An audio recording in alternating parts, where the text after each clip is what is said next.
and welcome to Connected. I'm Divya Gopalan. So, when was the last time you got a pay rise? If you're in Taiwan, the answer might be a long time ago. But low and stagnant wages are not just a problem unique to Taiwan. A generation of young people around the world are finding that their pay packages are not near enough to support the lives that they expected to lead. So, why has this become almost the new normal in many societies? And why is it so hard to fix? Well, to help answer these questions, we're connecting to Tyler Prohaska here in Taipei and Elizabeth Angsioko, who is in Manila for us. So Elizabeth, we'll start with you. You're with the Democratic Socialist Women of the Philippines.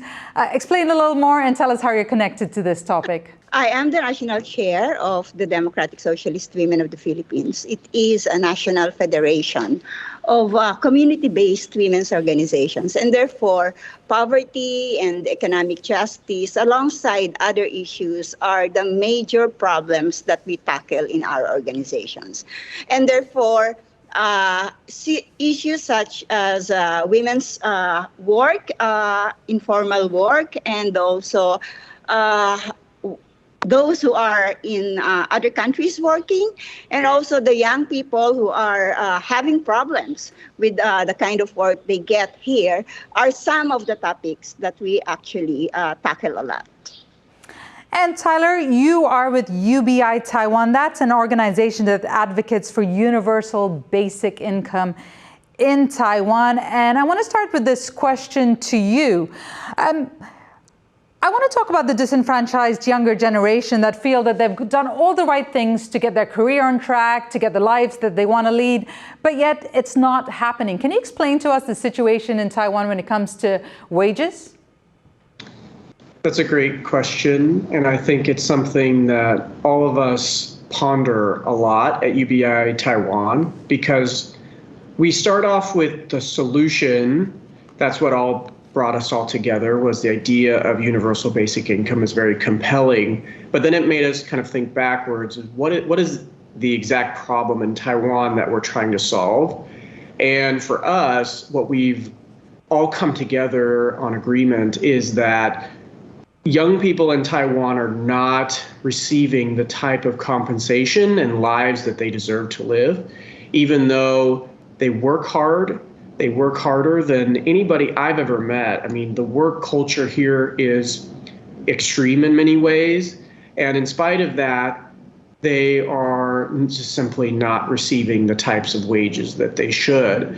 And so for me, I see it as a structural issue. It starts with education and culture and family expectations that push a lot of young folks into perhaps degrees that they don't enjoy, that they don't feel passionate about, into careers that they don't particularly have a voice in, and ultimately lives that they're not able to contribute to society in the way that they really want to.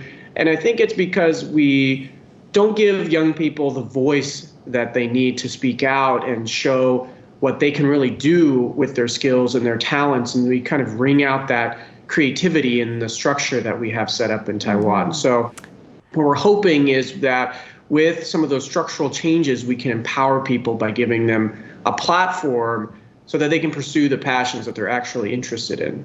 Yeah, and that's definitely something I want to get to a little later. Elizabeth, I see you nodding there, but I want to get you to first listen to this. We spoke to a number of young people in Taipei's Songshan district and asked them if they were happy with their salary, and here's what they said. I've been mostly working as a part-timer, and I get the minimum wages. This is not really enough to cover the cost of living in Taipei. Right now I'm looking into jobs in the US, and salary is definitely like a huge component of why I'm doing that. Yeah. I'm not very happy with my salary now. There's still plenty of room for improvement. But at the same time, I wish the government did more to help young people develop professionally and build up wealth.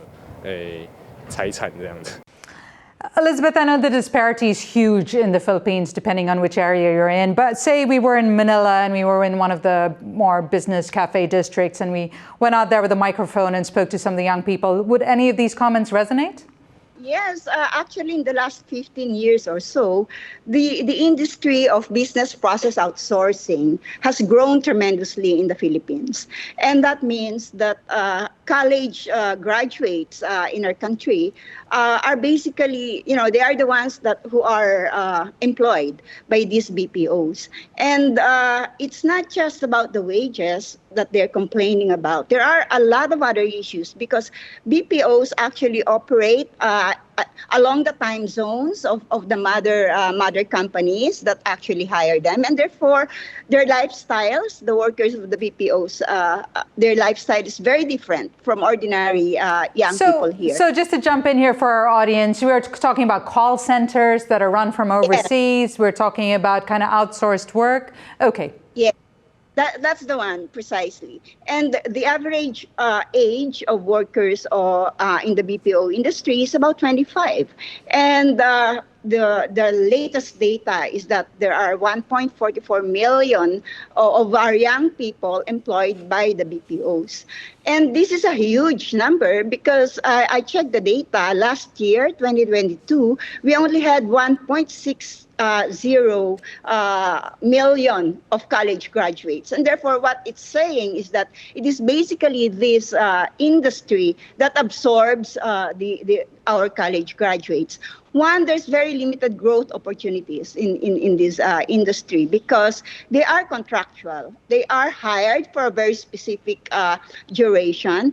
And then because of the lifestyle, because of the work, the heavy workload, the stress is too much. And not a few of them actually have health problems. So these problems actually compound the situation of young workers in the country. And if I can just ask Tyler about some of the points you made about going back to the whole idea of these college graduates, they go to school, they go to the right colleges, they get the top grades, and then they get into these jobs where they're not getting paid what they think or what they should be.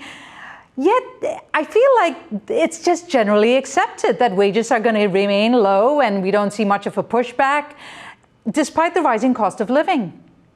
Why is that? So I'd say that it's self-fulfilling in a sense because folks are so overworked. They don't have time to think about alternatives. They don't have time to challenge the system. And their brains are so tired at the end of the day that you can't really push for reform if your life is overwhelmed. So when, I've been involved in a lot of the activism in Taiwan and the scholarship about these issues for 7 years now. And, young people are really enthusiastic about it. But, even in our organization, everybody works their own job. And a lot of the times they can't join in because they're working. And Elizabeth, in the Philippines, do you see younger people voicing out their concerns more or standing up to the system and calling for change? Or is there the general sense of reticence that this is the way it is and we just have to make the best of it? I do not see much of the workers in the BPOs complaining outrightly and protesting. Maybe because, they work at night and then they sleep during the daytime. And their time zones is reversed, and therefore it's going to be very difficult for them. They need to have rest also. But there are organizations and there are trade unions here that actually take on the issues of these workers. Right. So I want you to listen to this report we have from, again, the streets of Taipei, and it kind of explains a little bit the haves and the have-nots and just compares the lifestyles here in Taiwan. Ryan Ho-Kilpatrick went to Taipei's richest and poorest districts, and here's what he found. This is one of the most expensive neighborhoods in all of Taiwan. Hemmed in by glistening corporate headquarters and malls filled with luxury shops, it is a picture of the economic boom Taiwan has experienced over the past few years. But just like the luxury homes on this leafy boulevard, not everyone can afford to live in this version of Taiwan. Just on the other side of Taipei, Wanhua is a different story. It's the most historic and also the poorest part of the capital. There are more low-income households here than in any other district in the country. Brian Hugh is a local resident and the founder of New Bloom, an online magazine covering activism and youth politics in Taiwan. It's where the city started, but has been left behind by development. And so despite being the origin of the city, development eventually moved north towards Dadaocheng and eastward towards the East District, towards Xinyi, and so forth. So the majority of the homeless population in Taipei is located in Wanhua. Wealth disparity and economic stagnation are increasingly worrying problems, with the benefits of economic growth not equally distributed across the population. That there is a sense of inequality in society that, for example, young people are not making enough to be able to afford homes, that you have to not eat or drink for 15 years to afford a home in Taipei. The wealth that is gained by society, it does not trickle down to everybody, and so it stays in the upper echelons. Even when companies are making money, even when Taiwan has growing exports and so forth, Taiwan was less affected by COVID, and therefore its economy did much better. And so in spite of that, the public does not feel it. Taiwan bumped up its minimum wage by just over 4% this year, with average wages also climbing nearly 3%. But runaway inflation has more than erased those gains.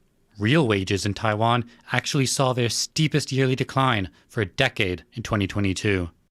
After adjusting for the rising cost of goods, real average salaries in Taiwan have barely changed in over 20 years. This has made attracting international talent all the more difficult.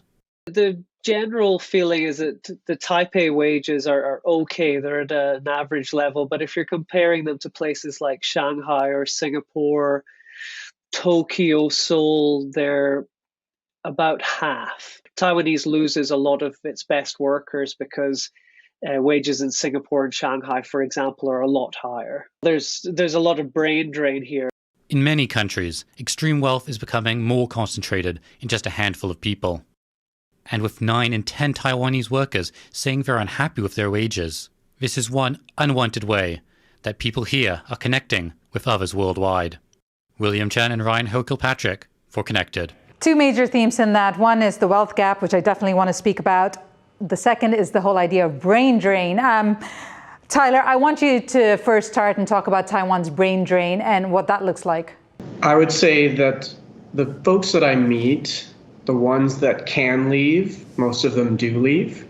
And it's because they don't feel that there's an opportunity to develop in Taiwan, even though they want to. I mean, this is a great place. I love this place, and they love it too. But there's just not an opportunity for them to really use their skill set and use their potential. We're letting our best folks go abroad, and we're not doing anything about it. So, and this is true with also the foreign population.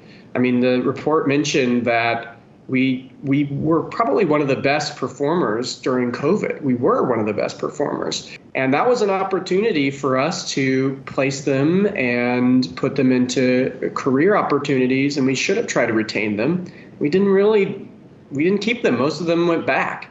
So I think it's a real problem that we just haven't recognized that this is an issue. And if we want to solve brain drain, we have to start from the fact that we're just wasting this potential.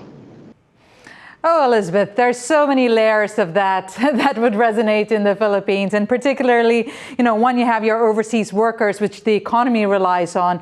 Then you have the whole idea of losing some of your most intelligent and most skilled workers. That's true. What is the government doing about this? Why aren't they recognizing that this is going to be a serious problem for Philippines and its future? Well, actually, that report, I can relate with that report very much. Now, when it comes to brain drain, not a few of my friends actually have left because they think that there is no future in the country. And that is very sad because, for instance, we lack doctors, we lack nurses, we lack engineers. So we lack all these professionals.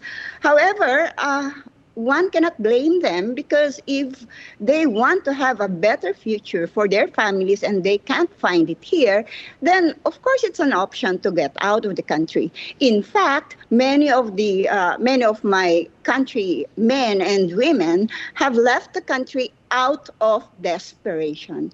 The Philippines is known as a labor exporting country. Unfortunately, the government has, embraced this label wholeheartedly, and it's so sad because to me personally, I think that working abroad should always be an option, but it should not be the only option for Filipinos to be able to live and provide for their families. At the moment, we are one of the biggest labor sending countries in the world, and we are known internationally, very sadly to say, that we are the housemaids of the world and things like that. And it breaks my heart because alongside, they are able to earn some money, yes, but the families that they leave behind, they also have problems here. There are a lot of broken families and children who don't have the parents to guide them. So these are the social costs of migration for work. And what is the government doing? We have very good laws, actually, but as you said earlier, it's one thing to have laws, but another to implement these laws properly. It's not unusual for us to hear that, especially for the women, that our women OFWs actually get killed, raped, abused by their employers. And this is extremely, extremely sad. I don't think that this compensates for whatever amount of money they are able to send back to their family. Tyler, I want to go back to you. We heard Elizabeth talk about almost the desperation, the whole idea where people feel they have no choice, and the devastation left behind. In Taiwan, there's almost a flip side of this, where the desperation comes from not being able to leave. Can you talk about that frustration for the people who don't have the choice and have to then contend with the situation they have here? I mean, I'd say that that's the typical situation. Is most folks don't have the ability to leave, and they're just kind of forced to face the reality that there is, rising inflation, as the report noted, and wages aren't going up. I mean, I've been disappointed with the reaction from the government to, push up minimum wage by 4%, which is just almost irrelevant. I mean, it is better than nothing, but we're pushing for something more substantial. We should be following our peers, or our neighbors. They're far and above where our current level is in terms of the minimum wage. So it doesn't make much sense to me that there's this huge fight about a 4% minimum wage increase when inflation is rising faster than that. And what I think is really important to emphasize is, like the report said, the GDP is rising and we have great GDP performance during the pandemic, but it's just not trickling down. I mean, this idea of the trickle down effect, and the government is touting these GDP numbers, it's not helping to the average person. For 2 decades, we haven't seen any kind of wage growth in Taiwan. I mean, it's been devastating for the average person. And if we want to rise up, if we want an economy that works for everybody, we can't be in the culture of conservatism, in a sense, at the business level. It seems like we think we got to squeeze out whatever profit we can from every worker. We have to get every single dollar out of them and put that into the investors, rather than investing in the workers, because that's where the innovation comes from. That's where we build up our economy, is from the ground up, but we've really lost sight of that. I'm glad you brought that side of things up, in the sense of what the employers, or how they would view things. And I'm not saying all employers, but many of them, this would be the general trend. And I want to take you to some social media. Don't Work Anymore has more than 70,000 followers on Instagram and regularly posts about the less than ideal work culture here in Taiwan. Now, a recent job post shows an advert where the first question in orange says, "Do you like to play with water?" which in Chinese usually means swimming or other water-based activities. It's followed by a suggestion to come and wash dishes. Do you get that kind of attitude there in the Philippines, particularly where you have a very young population entering the workforce? Well, perhaps we don't see adverts like that.